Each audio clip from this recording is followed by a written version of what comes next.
आज हम निर्जला एकादशी व्रत की महिमा को सुनते हैं। ठीक है। साक्षात भगवान की वाणी में हम निर्जला एकादशी व्रत की जो महिमा है उसके विषय में जानेंगे। आप सभी को पता है, भगवान कहते हैं कि एकादशी व्रत में सभी व्रतों में एकादशी व्रत में हूं, यानी आप कोई भी व्रत मत करो, अगर एकादशी व्रत भी आप करते हो तो अपार महिमा है एकादशी व्रत की। और एकादशी व्रतों के अंदर भी जो निर्जला एकादशी व्रत है उसकी तो शास्त्रों में अपार महिमा बताई गई है। ठीक है। तो आइए आज हम निर्जला एकादशी व्रत का जो महात्म्य है उसका हम श्रवण करते हैं।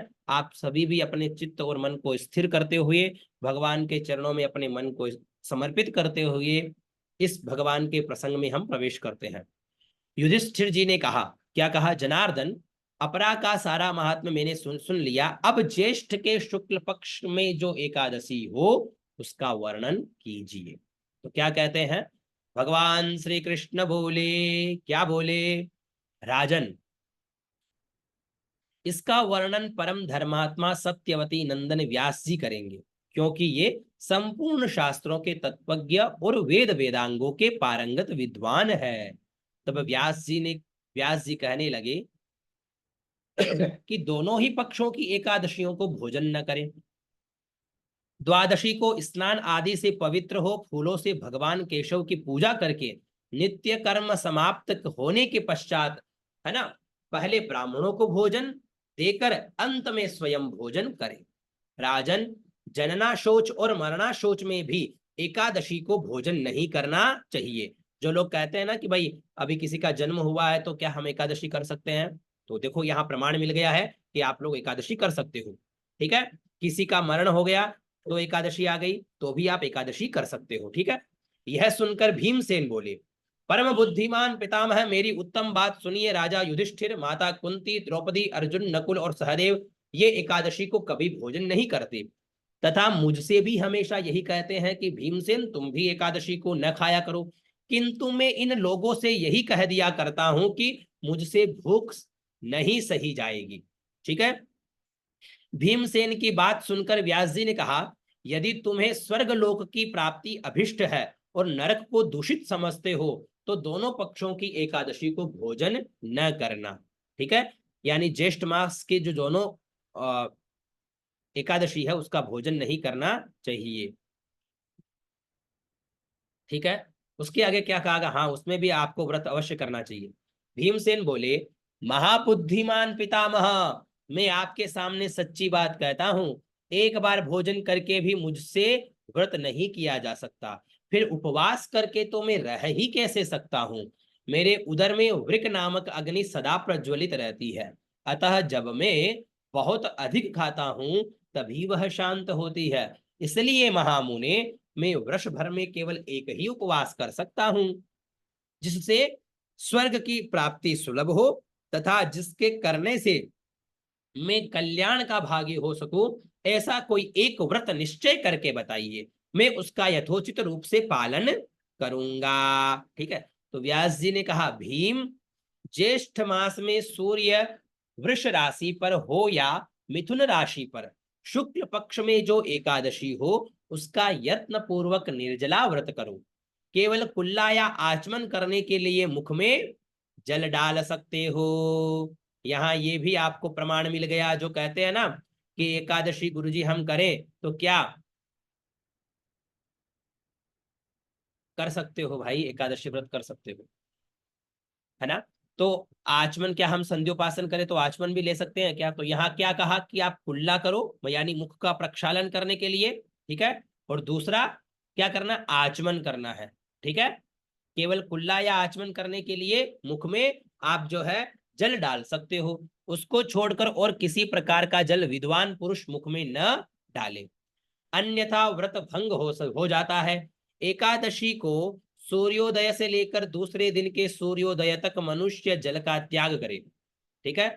एकादशी को जब सूर्य उदय होता है उस समय से लेकर के अगले दिन के सूर्योदय तक जल का पान नहीं करे।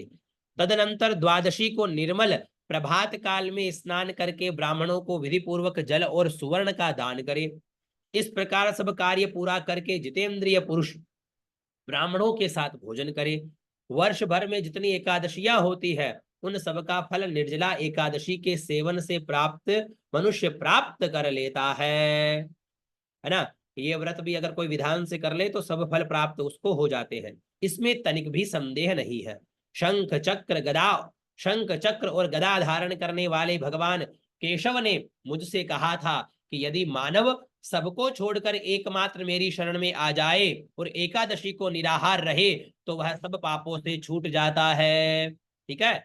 एकादशी व्रत करने वाले पुरुष के पास विशाल काय, विकराल आकृति और काले रंग वाले दंड पाशधारी भयंकर यमदूत नहीं आते। अंत काल में पीतांबरधारी सौम्य स्वभाव वाले, हाथ में सुदर्शन धारण करने वाले और मन के समान वेगशाली विष्णु दूत आकर इस वैष्णव पुरुष को भगवान विष्णु के धाम में ले जाते हैं। अतः निर्जला एकादशी को पूर्ण यत्न करके उपवास करना चाहिए।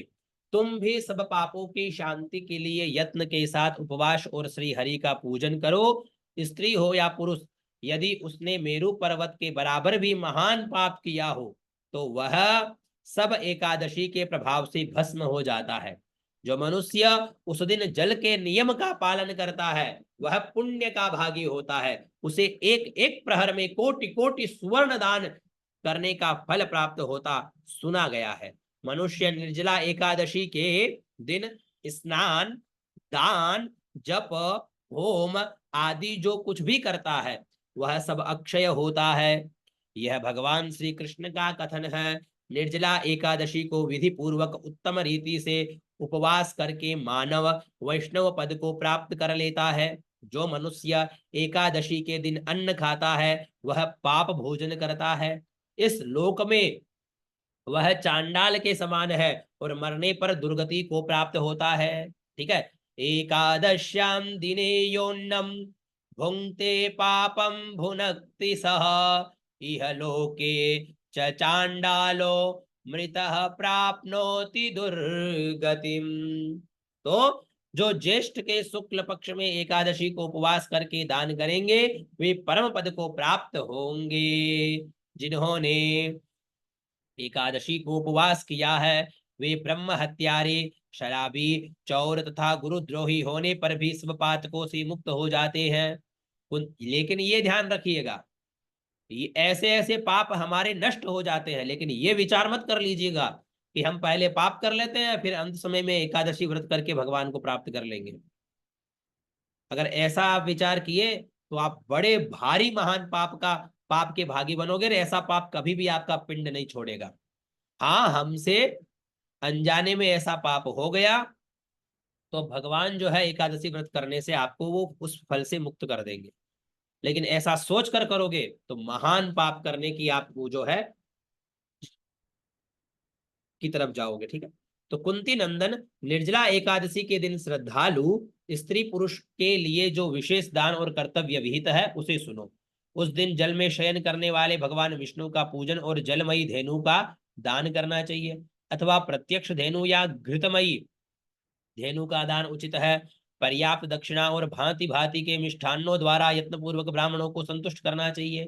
ऐसा करने से ब्राह्मण अवश्य संतुष्ट होते हैं और उनके संतुष्ट होने पर श्रीहरि मोक्ष प्रदान करते हैं। जिन्होंने शम, दम और दान में प्रवृत्त हो श्रीहरि की पूजा और रात्रि में जागरण करते हुए इस निर्जला एकादशी का व्रत किया है, उन्होंने अपने साथ ही बीती हुई 100 पीढ़ियों को और आने वाली 100 पीढ़ियों को भगवान वासुदेव के परम धाम में पहुंचा दिया है। निर्जला एकादशी के दिन अन्न, वस्त्र, गो, जल, सैया, सुंदर आसन, कमंडलों तथा छाता दान करने चाहिए। ठीक है। अन्नम वस्त्रम तथा गावो जलम शय्यासनम शुभम कमंडलुस्तथा क्षत्रम दातव्यम निर्जला दिने। जो श्रेष्ठ एवं सुपात्र ब्राह्मण को जूता दान करता है वह सोने के विमान पर बैठकर स्वर्ग लोक में प्रतिष्ठित होता है। जो इस एकादशी की महिमा को भक्ति पूर्वक सुनता तथा जो भक्ति पूर्वक उसका वर्णन करता है वे दोनों स्वर्ग लोक में जाते हैं। चतुर्दशी युक्त अमावस्या को सूर्य ग्रहण के समय श्राद्ध करके मनुष्य जिस फल को प्राप्त करता है वही इसके श्रवण से भी प्राप्त होता है। फल के पहले दंत धावन करके यह नियम लेना चाहिए कि मैं भगवान केशव की प्रसन्नता के लिए एकादशी को निराहार रहकर आचमन के सिवा दूसरे जल का भी त्याग करूंगा। द्वादशी को देव देवेश्वर भगवान विष्णु का पूजन करना चाहिए, गंध धूप पुष्प और सुंदर वस्त्र से विधि पूर्वक, ठीक है, पूजन करके जल का घड़ा संकल्प करते हुए निम्नांकित मंत्र का उच्चारण करके देव देव ऋषिकेश संसारार्णवतारकम उदकुंभ प्रदानेन नयमाम परमाम गतिम। संसार सागर से तारने वाले देव देव ऋषिकेश, इस जल के घड़े का दान करने से आप मुझे परम गति की प्राप्ति कराइए। भीमसेन ज्येष्ठ मास में शुक्ल पक्ष की जो शुभ एकादशी होती है उसका निर्जल व्रत करना चाहिए तथा उस दिन श्रेष्ठ ब्राह्मणों को शक्कर के साथ जल के घड़े दान करने चाहिए। ऐसा करने से मनुष्य भगवान विष्णु के समीप पहुंचकर आनंद का अनुभव करता है। तत्पश्चात द्वादशी को ब्राह्मण भोजन कराने के बाद स्वयं भोजन करे। जो इस प्रकार पूर्ण रूप से पाप नाशिनी एकादशी का व्रत करता है वह सब पापों से मुक्त हो अनामय पद को प्राप्त होता है। यह सुनकर भीमसेन ने भी इस शुभ एकादशी का व्रत आरंभ कर दिया। तब से यह लोक में पांडव द्वादशी के नाम से विख्यात हुई। ठीक है, बोलिए एकादशी महारानी की जय हो।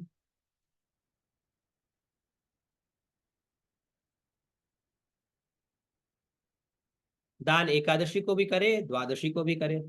ठीक है, दोनों दिन बताए गए हैं। एकादशी के दिन आपको क्या करना चाहिए, जल का घड़ा भर करके और चीनी है ना, वो आपको मंदिर में कहीं भी आप